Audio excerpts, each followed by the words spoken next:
Good morning students. आज हम आपको पढ़ाएंगे पत्र लेखन, यानी लेखन, पत्र लेखन यानी पत्र का लिखना। ठीक है, लेखन माने लिखना। सबसे पहले हम पत्र लेखन के पहले हम पत्र क्या होता है उसके विषय में जानेंगे। तो पत्र क्या है?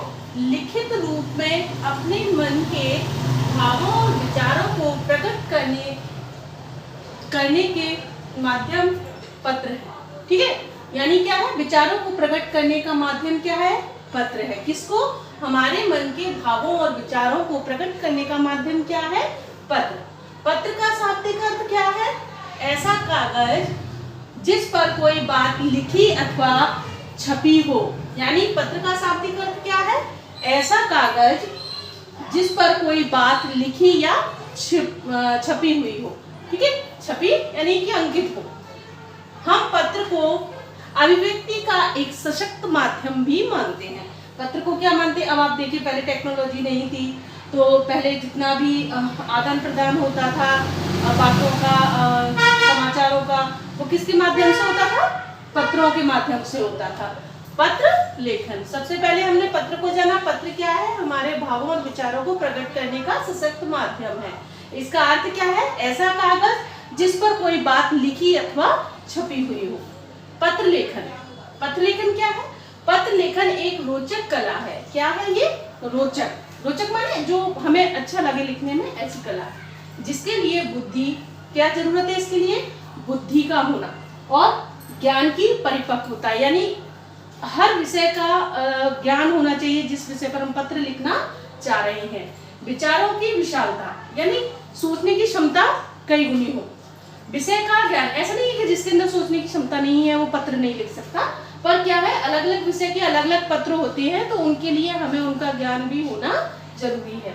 विषय का ज्ञान, अभिव्यक्ति की शक्ति, भाषा पर नियंत्रण की आवश्यकता होती है। यानी भाषा ऐसा नहीं कि जो मन में आया, जैसा हम घर में बात करते हैं वैसा ही हम पत्र में लिख दे। नहीं, हमें हर पत्र के हिसाब से भाषा सोचनी पड़ती है। जैसे कि हम औपचारिक पत्र लिख रहे हैं तो उसकी अलग भाषा होगी, अनौपचारिक पत्र लिख रहे हैं तो उसकी अलग भाषा होगी, अपने परिवारजनों के लिए हम पत्र लिख रहे हैं तो उसकी भाषा अलग होगी। तो ये, और अगर हम किसी कलेक्टर वगैरह के लिए पत्र लिख रहे हैं तो उसकी भाषा अलग होगी। तो ये हमें नियंत्रण, भाषा पर हमें नियंत्रण आना आवश्यक है। तो ये क्या है? पत्र लेखन एक रोचक कला है जिसके लिए बुद्धि और ज्ञान की परिपक्वता, विचारों की विशालता, विषय का ज्ञान, अभिव्यक्ति की शक्ति, भाषा पर नियंत्रण की आवश्यकता होती है। यानी भाषा ऐसा नहीं कि जो मन में आया, जैसा हम घर में बात करते हैं वैसा ही हम पत्र में लिख दे। नहीं, हमें हर पत्र के हिसाब से भाषा सोचनी पड़ती है। जैसे कि हम औपचारिक पत्र लिख रहे हैं तो उसकी अलग भाषा होगी, अनौपचारिक पत्र लिख रहे हैं तो उसकी अलग भाषा होगी, अपने परिवारजनों के लिए हम पत्र लिख रहे हैं तो उसकी भाषा अलग होगी।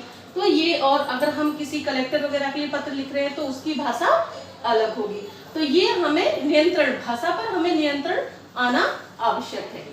तो ये क्या है? पत्र लेखन एक रोचक कला है जिसके लिए बुद्धि और ज्ञान की परिपक्वता, विचारों की विशालता, विषय का ज्ञान, अभिव्यक्ति की शक्ति, भाषा पर नियंत्रण अति आवश्यक माना गया है। अब है पत्र लेखन की विशेषताएं। सबसे पहले सरलता। पत्र कैसा होना चाहिए? सरल होना चाहिए। ऐसा नहीं कि जो आपने मन में आया वो लिखते चले गए, बड़े बड़े विचारों को लिख रहे हैं, बड़े बड़े शब्दों को लिख रहे हैं, जो कि पढ़ने वाला उस पत्र को समझ ही ना पाए। दूसरा है स्पष्टता।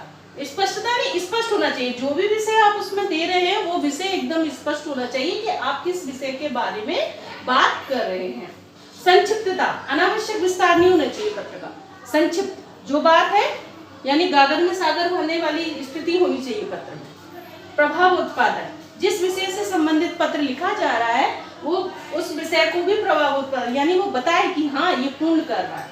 आकर्षक, आकर्षक भी होना चाहिए। ऐसा नहीं कि पत्र जो मन में आया, जैसा पेपर मिला वैसा हमने पेपर लिख दिया, जैसा टाइप करना है वैसा हमने टाइप करा दिया, या हमारी लेखनी अच्छी नहीं है, हैंडराइटिंग अच्छी नहीं है और तब भी हम उसको लिखे जाते। नहीं, हम उसको जरूरी नहीं सुधार सकते हैं, सुधार के उसे टाइप बड़े आकर्षक तौर पे करें ताकि वो देखने में अच्छा लगे। क्योंकि अगर हम पारिवारिक जनों के लिए पत्र लिख रहे हैं तो वो हम किसी भी तरीके से लिख सकते हैं, पर जब हम किसी विशेष पद के लिए पत्र लिख रहे हैं तो वो हमें टाइप कराने होते हैं। तो उसके लिए हम आकर्षक बनाना चाहिए। उसका खाका भी हम आपको अभी बताएंगे कि कैसे पत्र लिखा जाता है। उद्देश्य को, पत्र का उद्देश्य क्या है, किस उद्देश्य की पूर्ति के लिए आपने पत्र लिखा है, ये जानना अति आवश्यक है कि आप किस पत्र से संबंध, जैसे आप मोहल्ले में पानी की कमी के लिए पत्र लिख रहे हैं तो उस विषय का होना उसमें जरूरी है। आपने पानी की कमी के लिए पत्र लिखा है कि मोहल्ले में पानी की सप्लाई निरंतर नहीं हो रही है, इस पर पत्र लिख रहे हैं, और पर आपने उस विषय को छोड़ दिया, बाकी आपने बहुत सारी चीजें लिख दी, तो वो उस पत्र का कोई उद्देश्य नहीं हुआ। जैसे आपने विद्यालय में छुट्टी के लिए पत्र लिखा है, आपने छुट्टी की बात कही नहीं है, बाकी सारी बातें कह दी, तो उस पत्र का उद्देश्य पूर्ण नहीं हुआ है। तो आपको समझ में आया होगा।